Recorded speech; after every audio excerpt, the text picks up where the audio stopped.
Hola, ¿cómo están? Sean todos bienvenidos al canal del Peso, la verdad. Mi nombre es Jonathan Vargas, un saludo cordial a todos y cada uno de ustedes.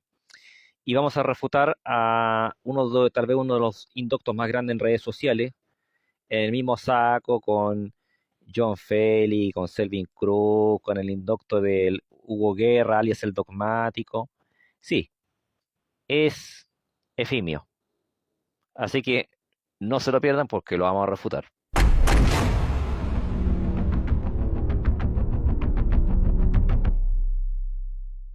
La doctrina de Michel Suguel, Paul Washer, Miguel Núñez y MacArthur es una doctrina sin hermenéutica. Ellos no respetan esto. Mira.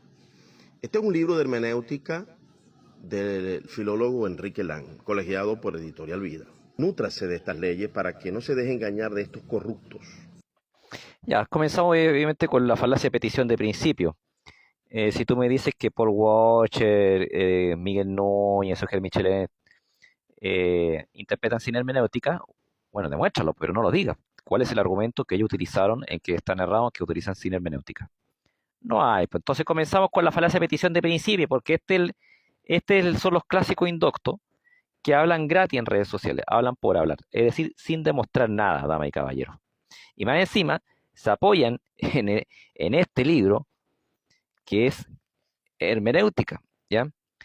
Y vamos a demostrar que él mismo usa este libro y no lo respeta, no respeta lo que dice este libro. Bueno, lo vamos a demostrar obviamente. Sigamos escuchando. De estos indoctos que profesan conocer a Dios pero con sus hechos lo niegan.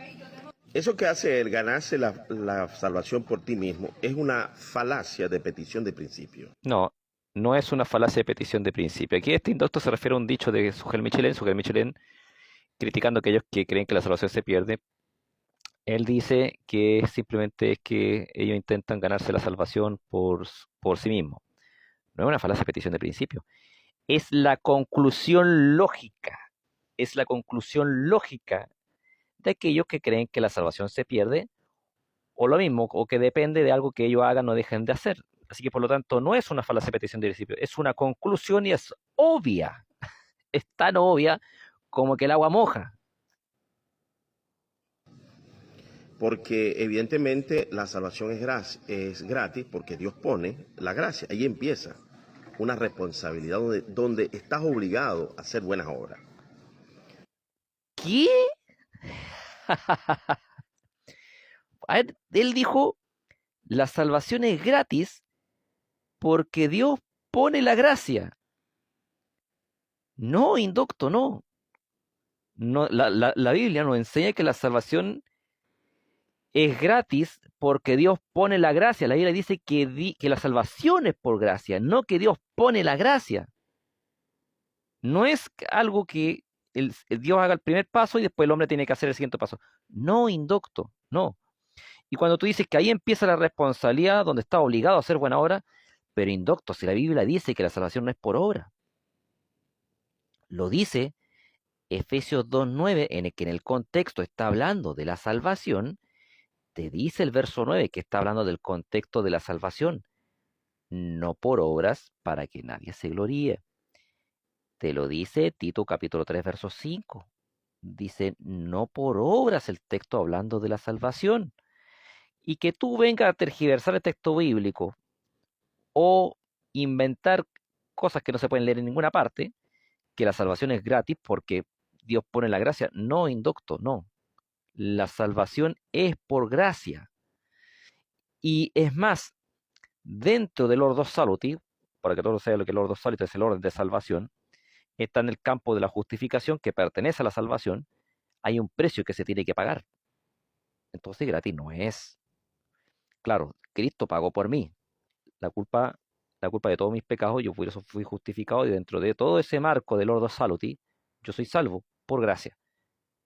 Pero no es que es gratis porque Dios pone la gracia, indocto. Dios te libera de las obras de la ley de Moisés y te ata a las leyes de obras en el Evangelio dentro de Jesucristo, una vez que tú aceptes a Jesucristo. Además de este manual, Te ata a las obras de la ley de Cristo. En otras palabras, este indocto lo único que está haciendo es presentar la doctrina católica romana de que somos salvos por obra. Eso es todo. Por eso que es crucial, sobre todo en estos tiempos de la Reforma Protestante, que se acerca el 31 de octubre, revolver a la historia por qué nos separamos de la Iglesia Católica Romana, justamente para separarnos de la idea de la Iglesia Católica Romana que este indocto profesa, que la salvación depende del ser humano, que es por obra, es decir, comienza por la gracia y quiere terminar por la obra. Es decir, qué gran hereje. Aplauso. No, ya leímos ya en Efesios 2.8 dice que, Efesios 2.9 dice que la salvación no es por obra, y no dice que sí es por otras obras o por obras de la ley de Cristo, ni tampoco lo dice Tito 3.5, porque dice que no somos, que no por obras, dice el texto bíblico. Y no dice ni enseña por ningún otro lado que sí es por obra. Lo que sí enseña la Biblia es que en Efesios 2.5, en Efesios 2.8 y en Hechos capítulo 15, verso 1, en el estricto rigor te dice el texto bíblico, estos textos bíblicos te dicen literal, que no está implícitamente, está explícitamente, es decir, se puede leer que la salvación es por gracia. Y viene este indocto en redes sociales diciendo que no. Ahora hay una responsabilidad, que son nuestra obra en Cristo. Por lo tanto, a fin de cuentas, la salvación depende del ser humano, y es obvio que la conclusión lógica es que tú te la ganas. Así que no venga, no venga a desentenderse de su propia creencia. Les sugiero que utilicen siempre la norma de norma, que es las palabras de Cristo. ¿Qué dijo Jesucristo de un creyente? A ver, no. La norma Normans, o la norma de Normans, para que todos ustedes sepan, es un concepto teológico y concepto filosófico. En el concepto teológico es el que a nosotros no importa. El concepto filosófico también, pero va a quedar en un segundo plano. Pero en el concepto teológico, sobre todo en la Reforma Protestante, la norma Normans, es decir, la norma que norma, no son las palabras de Cristo. Es la Santa Escritura en el sentido general. Esa es la norma que norma, o norma Normans. Son las Sagradas Escrituras en general, no en el estricto rigor las palabras de Cristo. Y eso es algo muy obvio. ¿Por qué razón? Porque la Escritura fue inspirada por el Espíritu Santo, no por el Padre, no por el Hijo. Y además, Jesucristo no escribió un solo libro del Nuevo Testamento. Entonces, que usted se invente que la norma de normas son las palabras de Cristo, es invento barato de usted. No. Las palabras de Cristo en el texto bíblico, en los evangelios, tienen el mismo valor que las palabras del apóstol Pablo, que las palabras del apóstol Pedro, que las palabras del apóstol Santiago, que el Apocalipsis, que el libro de Judas. ¿Por qué razón? Porque todo está inspirado por el Espíritu Santo. Así que, por lo tanto, vaya a estudiar usted y déjese de inventar cosas baratas, porque esto es, qué manera de inventar tonterías. Ay, señor. Aquí están las 5 leyes del doctor Enrique Lan. Puede parar el video. 5 leyes. Vamos a darnos un paseo por las palabras de Jesús. Ojo, se apoyó en este libro para decir, aquí están las 5 leyes o 5 reglas básicas de hermenéutica, que son reglas de hermenéutica. Y a continuación, este efimio se coloca a dar ejemplos bíblicos, violando justamente lo que el mismo texto, lo que el mismo libro te enseña que no hay que violarse, que son las 5 reglas básicas de hermenéutica. El que en mí no permanece será echado fuera como pámpano. Se secará y los recogen y los echan en el fuego y arde. Una vez que usted reciba el Evangelio, esa savia que lo predestina a usted para buenas obras nunca se puede separar de la fe y las obras. Usted está sujeto a una ley. La ley de la fe es siempre morir con obras de esa misma fe. Al mismo Pedro, que Pedro le preguntó. Ya, qué burrada de interpretación, damas y caballeros. Se aprovechó de Juan capítulo 15, de una metáfora, para enseñar que la salvación se pierde y que depende de nuestra obra, y incluyó la frase ley de la fe, que no está allí, sino que está en el libro de Romanos. En el libro de Romanos, cuando habla de la ley de la fe en Romanos 3.27, vamos a leerlo entonces, Romanos 3.27. Romanos 3.27, ¿dónde pues está la jactancia queda excluida? ¿Por cuál ley? ¿Por la de las obras? No, sino por la ley de la fe. Concluimos pues, esto es lo que le falta a Efimio, la tercera regla básica hermenéutica. Concluimos pues que el hombre es justificado por fe sin la sola ley. Ojo, el texto está hablando de la justificación, no de la causa de la salvación. Por supuesto que dentro de la salvación está la justificación, pero no está hablando de la causa de la salvación, está hablando de la justificación. Por lo tanto, el mismo Efimio está violando la tercera regla básica de hermenéutica, que es el contexto, ¿ya? Y lo vamos a demostrar porque en Juan capítulo 15, el texto que él estaba citando, que es la metáfora de la vida y los pámpanos, tampoco está hablando de la salvación. Vamos allá entonces. Juan capítulo 15. Si yo soy la vid verdadera, mi padre es el labrador, todo pámpano que en mí no lleva fruto, lo quitará y todo aquel que lleva fruto lo limpiará para que lleve más fruta. Ah, está hablando de los frutos. No está hablando de la salvación. Está hablando de los frutos. Y dice, permaneced en mí y yo en vosotros. Como el pámpano no puede llevar fruto por sí mismo si no permanece en la vid, así tampoco vosotros si no permanecéis en mí. Es decir, no está enseñando ni siquiera que los frutos dependan de uno mismo, sino que dependan de Dios mismo. ¿Por qué? Porque en la metáfora, el pámpano para que dé fruto, porque ese es el contexto, no es la salvación, el pámpano para que dé fruto no depende de sí mismo, sino depende de la savia que viene del tronco del árbol, que viene a su vez viene de la raíz. Por lo tanto, no depende de algo que haga o que no haga. El contexto no está hablando de la salvación, estimado, está hablando de dar frutos. Doctor, y después se queja que uno le hace video. Preguntó al Señor, dice esta parábola a nosotros también a todos, porque Jesús le venía diciendo que había que ser vigilantes. Una vez que usted recibe la gracia, mire lo que pasa con usted. Mas el que sin conocerla hizo cosas dignas de azote, será azotado poco. Porque a todo aquel que se le haya dado mucho, mucho se le demandará. Y al que mucho se le haya confiado, más se le pedirá. Ya usted recibir la gracia, está obligado a producir. Si no produce, ¡ay! Es decir, ya que usted está en la gracia, tiene que producir. Y si no produce, hay. Ese hay, según obviamente Efimio, significa que la salvación se pierde. En otras palabras, está defendiendo que la salvación es por obra.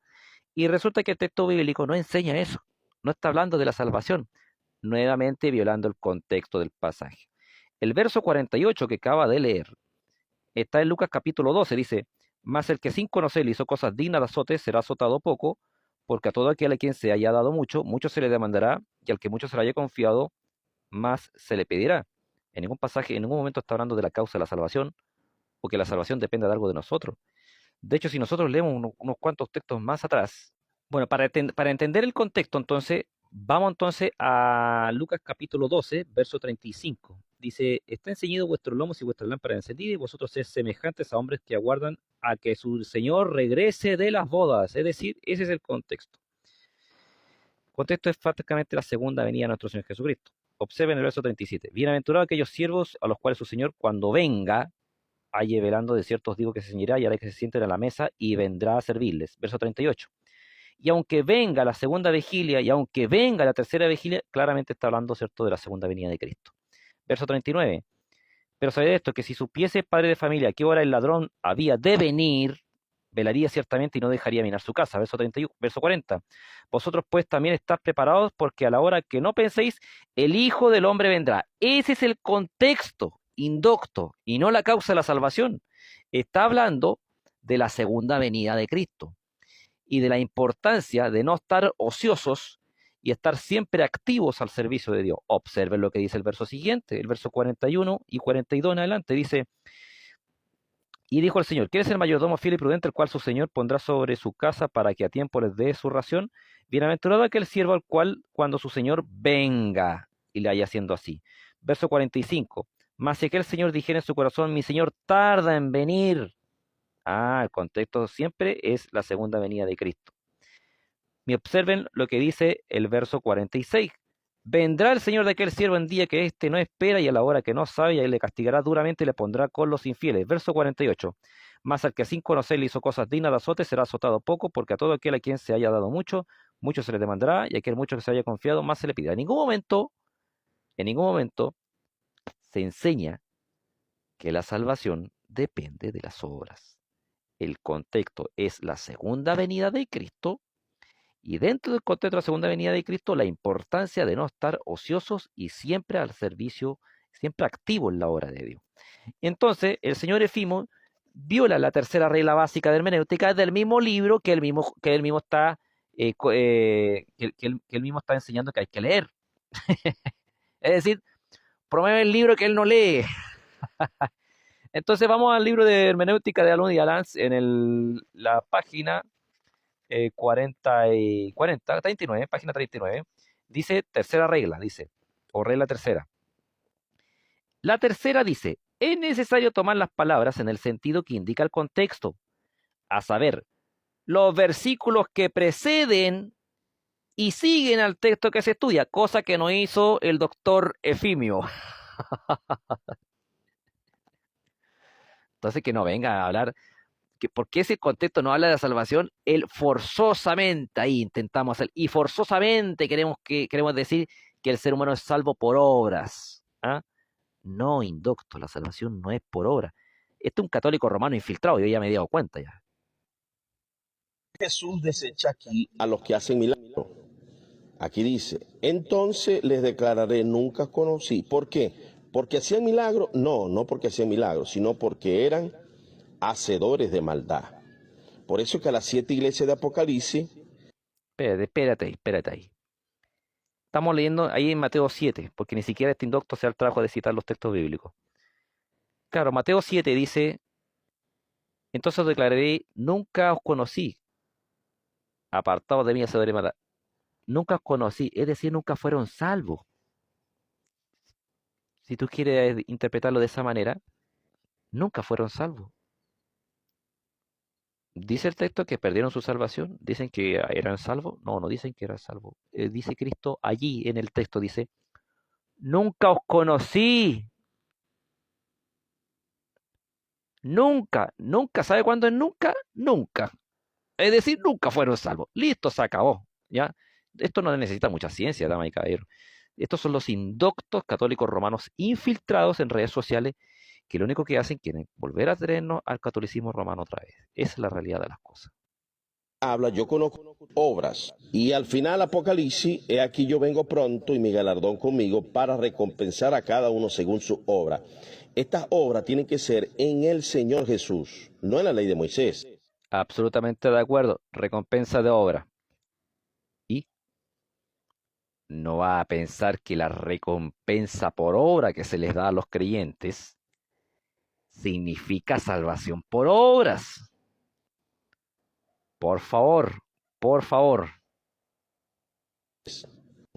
Cualquiera que se extravía y no persevera en la doctrina de Cristo no tiene a Dios, no tiene a Dios. Ahora, el que persevera en la doctrina de Cristo, las mismas palabras de Juan capítulo 15. Aquí acabamos de utilizar la quinta ley, que es la idea en paralelo, porque él está desvirtuando. No, no es paralelo, indocto. No, no es paralelo, porque en Lucas está hablando de otra cosa, está hablando de la segunda venida, y aquí en Apocalipsis está hablando de otra cosa, estamos hablando de un mensaje a la iglesia. Pero, en fin, no sé por qué tú citas libros de hermenéutica cuando tú violas las leyes de hermenéutica, indocto. La idea de Jesucristo en que hay que mantenerse en las buenas obras. Aún dentro del Evangelio es necesario las obras para que usted esté garantizado como cimiento estable arriba de la roca, sobre la roca. Cualquiera que escuche esta palabra y la hace, le compararé a un hombre prudente que edificó su casa sobre la roca. Entonces, vemos allí que él es un oponente a la doctrina de Jesús. Anda en buenas obras todos los días en el Evangelio, usted no fue predestinado. ¿Y cómo es que él dice que las obras en el Señor son un trapo de inmundicia? Mentira. Mentira. Bien, ¿qué indocto más grande? Ay, ay, ay. Las obras son importantes para la santidad del creyente, para la santidad de la iglesia. ¿Hay que hacer obras? Claro que sí, hay que hacer obras. Pero las obras no son la causa de la salvación. La causa de la salvación es la gracia de Dios. Por eso, doctor Efimio, usted comprenderá que si un bebé muere en la infancia puede ser salvo, sin que necesariamente haya hecho ninguna sola obra. Es evidente, los bebés no pueden hacer obra, entonces no venga a decir que la salvación es por obra. ¿Cómo va a empezar por la gracia, indocto, para terminar por la obra? Si los textos dicen que no somos salvos por obra, si hay que tener dos dedos de frente. Bueno, y por supuesto yo creo que como al doctor Efimio le cuesta entender, ¿ah? Le cuesta entender. Vamos a llamar en este caso a Don Caja y Don Limón para que vengan a educar al doctor Efimio. Muy bien, pues y aquí tenemos a Don Caja que nos va a ayudar a educar a Efimio y tenemos a Don Limón entonces. Dos acciones, salvar y justificar. Don Caja nos va a ayudar para explicarle a Efimio la palabra salvar y Don Limón la palabra justificar para Efimio. Dos acciones distintas, dos personajes distintos que nos van a ayudar. Entonces, según la concordancia Strong, ya lo pueden estar viendo en pantalla, la palabra sozo, que es la palabra salvar, quiere decir seguro, librar, proteger, librar, preservar. Eso significa la palabra sozo. Entonces, ¿qué vamos a hacer entonces a ejemplificar con Don Caja? Eso mismo. Vamos a protegerlo, vamos a preservarlo, vamos a colocarlo en seguro. Entonces, para eso está este pequeño mantito. Entonces, envolvemos entonces a Don Caja, ¿ya? Y ahora está salvo Don Caja. Por eso te decimos que está salvado. ¿Por qué? Porque está protegido, porque está seguro, porque está librado del exterior, ¿cierto? Y está preservado. Esto es salvar indocto, ¿ya? Don Caja te lo está enseñando. Por otro lado, entonces, Don Limón, podemos verlo en pantalla, la palabra justificar quiere decir justo, inocente, justificar. Justificar significa a su vez quedar absuelto. Es decir, Don Limón ha sido acusado de violar la ley, ¿ya? Ha sido acusado de violar y le espera un castigo a Don Limón, ¿ya? Y a él no le vamos a colocar ningún manto porque no estamos hablando de preservarlo, no estamos hablando de cuidarlo, no estamos hablando de protegerlo, estamos hablando de justificarlo porque justificar significa declarar a alguien inocente, a alguien absuelto, a alguien sin culpa. Entonces, antes, ¿cierto?, de que le caiga, ¿cierto?, el cuchillo en la cabeza a Don Limón y nos sirva obviamente de ensalada, resulta que alguien lo libera, paga por él y a eso se le llamamos justificar. Ahora Don Limón queda libre de culpa, libre de una posible ensalada y es declarado inocente, ¿ya? Inocente. Eso es justificar, inocente. Y si ustedes se fijan bien, no estamos hablando de salvación, estamos hablando de justificar allí. Obviamente que dentro del ordo sólido y la palabra justificar esté dentro de la salvación, absolutamente, pero no estamos hablando sobre justificar, estamos hablando sobre la causa de la salvación. Entonces, el indocto de Efimio mezcla la justificación con la salvación y cree que por lo tanto hay que hacer obras para ser justificado, que es lo mismo que decir para él, obviamente que no es igual, que finalmente somos salvos por obra, es decir, la misma idea católica romana. Muchas gracias, Don Caja y Don Limón. Y buen pues, tengan cuidado con estos indoctos en redes sociales. Gracias a Dios que existe el canal del peso, la verdad. Porque qué manera de decir burrada en redes sociales. Qué manera de decir burrada. Incoherencia. Citando libros de hermenéutica, violando las propias reglas de hermenéutica que el mismo libro que él profesa. O sea, es tragicómico, esa es la verdad de las cosas. Y aparte, Efimio, no olvidemos que usted huye de reto a debate, si ni siquiera se le puede retar a debate, ¿cierto? Muy bien, vaquero, no nos molesto más, que así lo bendiga mucho, tengan cuidado con este indocto. Nos vemos, hasta luego, que les vaya bien.